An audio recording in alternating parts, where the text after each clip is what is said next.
Good morning, students. This is Miss Brown speaking. So, over the past couple days, we've been talking about vertebrates and invertebrates. You guys have answered questions, done work on them. Right now, though, I just want to make sure that you understand the key points and that you have the key points in your science notebooks. This is going to count as a classwork grade, so I really hope you're paying attention. Here we go. Oops, I just lost the... All right, here we go as soon as Miss Brown gets this computer to cooperate.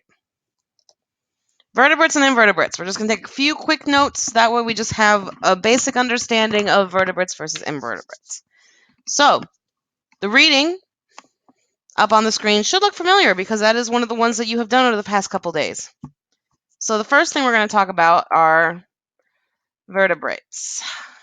These are animals with a backbone. Please remember the word back when we're talking about this.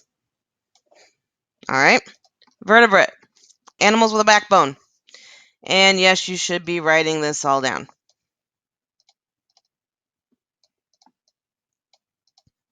I'm going to make it just a little bit bigger.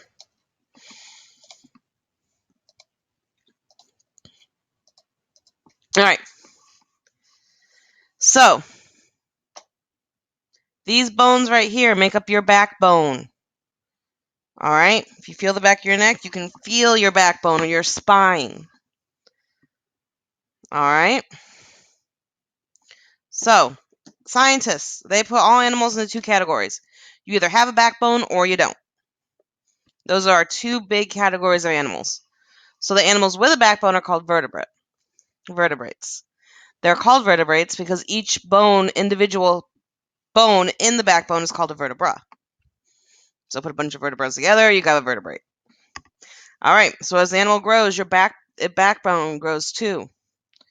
All right, animal with a backbone can usually grow larger than animals without a backbone. Not all the time, but usually. They're usually larger, not all the time, but usually larger, and have a bigger brain. They usually have a bigger brain. All right, so they are usually larger, and have a bigger brain. Now, some animals with backgrounds spend part of their lives living in the water, and some live part of their life on land. So these are amphibians. Amphibians are a type of vertebrate. All right, they live part of life in water and then part on land. All right, this is like a tadpole. Okay, if you think about a little tadpole. All right, they live in water. They have gills that they use to breathe. All right, the little tadpoles are swimming around in the water. But then they grow up, they become frogs, and then they live on land.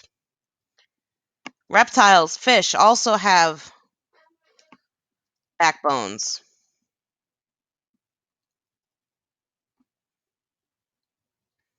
All right, and these groups are important. These 5 groups: amphibians, reptiles, and then the 3 others we're going to talk about, they're important to know anyway because they're basically the way that most animals, all vertebrates, are broken down into one of these groups. So, you need to know these groups. All right, reptiles. They're cold-blooded.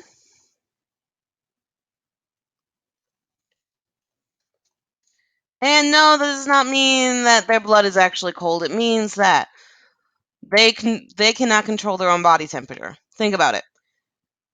As a human being, you can go outside and your core body temperature, even though you might feel cold, your core body temperature is not going to go down. All right, your core temperature is still going to be, what is it?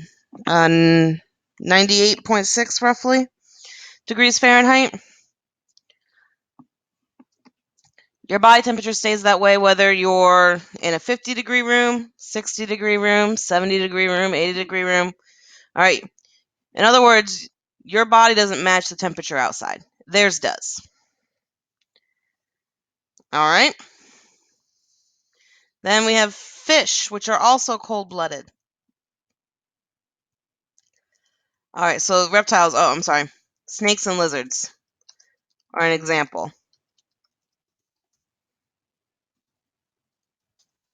Snakes and lizards are examples of reptiles. I didn't apparently like that very much. Okay. Then we have fish. They have gills, and most have a tail fin. All right. Live in water. Okay, so we have amphibians, reptiles, fish. Oh, pause the video here because I'm about to scroll up. So if we need to pause it so you get the notes, I'm going to pause it now. All right, next groups. We have birds. All right, birds, they have hollow bones. They have the bones, but they're hollow inside. Makes them light so that they can fly. All right, and then mammals. All right, they're hairy. They have hair. Feed milk to babies. So I want you to think about it. Which group sounds like us? If you said mammals, you are correct. All right, humans are mammals. So anyway, this is the key information you need to know about vertebrates. This is the most important, obviously. And then I want you to know about each of these 5 groups because we will be revisiting these 5 groups because these are the 5 major groups of animals, of vertebrates. All right, we have all of these. So I'm going to scroll down to about here. Hopefully you already got the stuff up top. I'll give you a second if we need to pause so you can record it. Or, excuse me, so you can write it down in your notes. Okay, I'm going to assume that we're moving on now. Really quickly, I want to go over these answers. So flip back to your page in your notebook where you have the answers. Give you a second. All right, vertebrates are animals with a backbone. All right, this is with a backbone. All right, I'm actually going to write those down here, but you do not have to write them down unless you're fixing your answers. Number 1 is backbone. 2, animals that spend part of their lives living in water and part of their lives living on land are called amphibians, or B. 3, what do fish use gills for? A, to breathe. 4, what do most mammals have on their body? D, hair. Where does a tadpole begin his life? A, water. So it's backbone, B-A-D-A. Pause for a second if you need to double check your answers. I am not going to go over the fill in the blanks. That one is just basically straight from the reading. So this is only one set of questions I'm going over. All right, if you need more time, please pause the video. I'm going to actually erase this because it's not part of your notes. Instead, we're going to go on to the next topic, animals without backbones, otherwise known as your friendly invertebrates.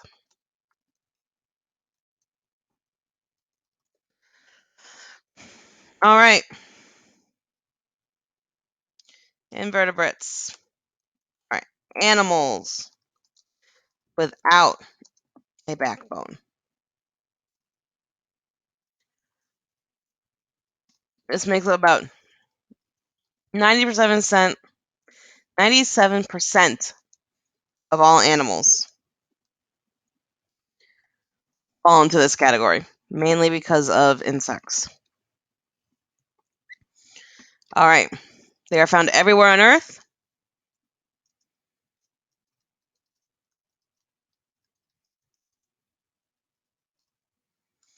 We should capitalize Earth. All right, they live in oceans, ponds, above ground, below ground. They can be tiny, like zooplankton, which is smaller than the head of a pin. You need a microscope to see them. They can be as big as a giant squid. So really, there's a ton of differences here. They're very, very different. All right, insects are the biggest group. They have an exoskeleton instead of a backbone.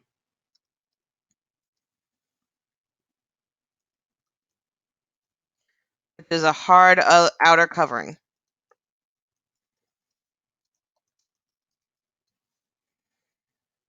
All right, now this can't grow.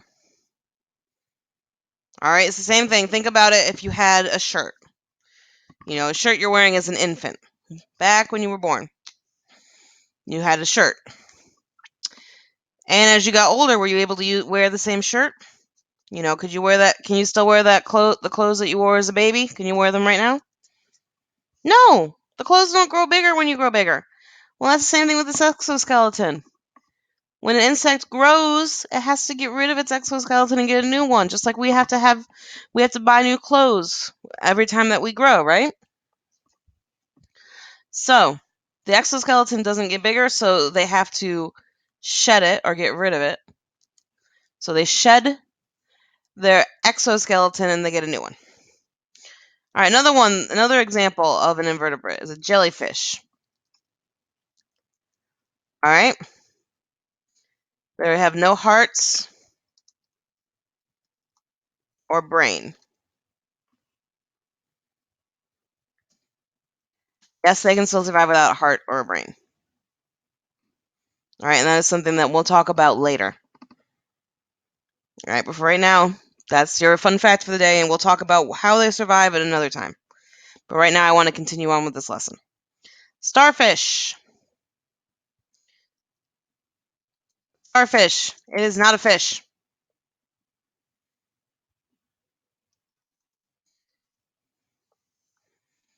All right? It is not a fish. It also has no blood or brains.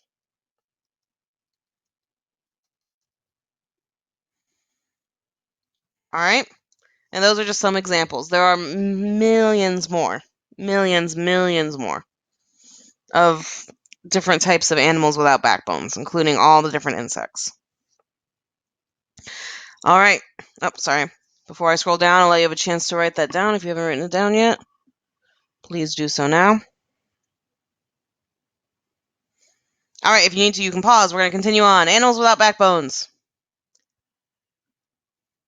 Just so you have the answers. Invertebrates are animals without, number 1 is backbones. Number 2 is A.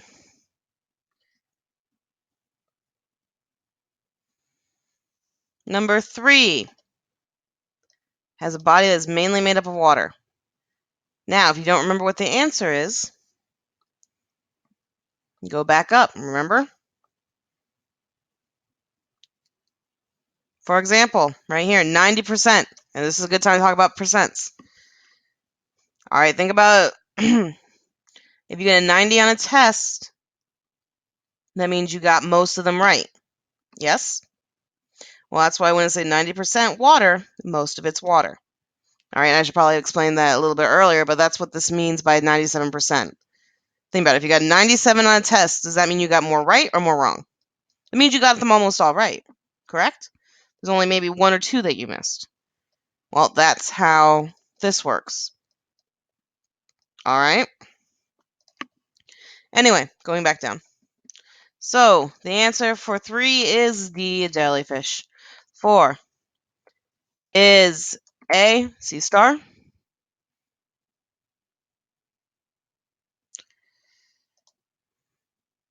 Because it's not really a fish, right? We talked about it right here. And 5 is an exoskeleton. That was in your notes.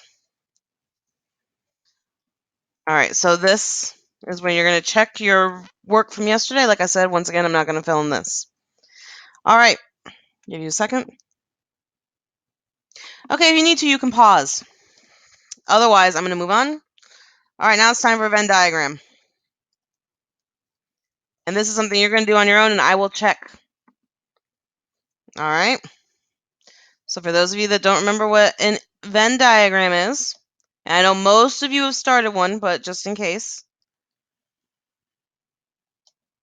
it's 2 overlapping circles. All right? You're going to have vertebrates over here. You're going to put both here, and then invertebrates here.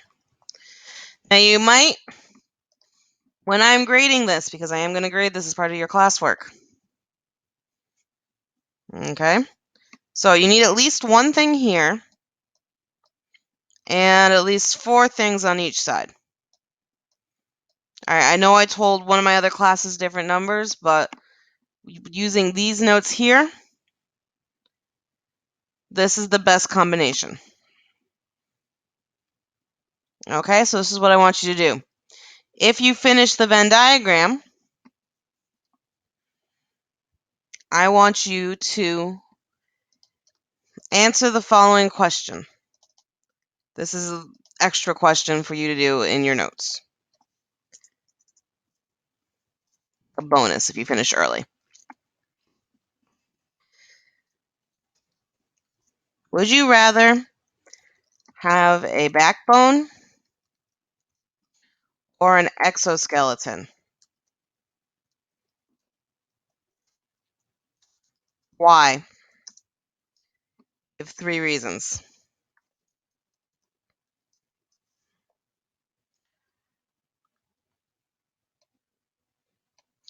All right, so let's see if I can kind of squish this down a little bit so that way it all fits on the same page. Haha.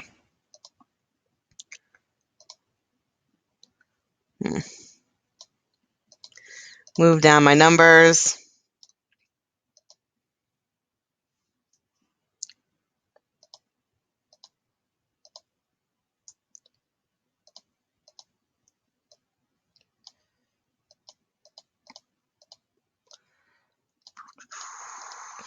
While I'm doing this, you guys can get started. 4, 1. There. Okay.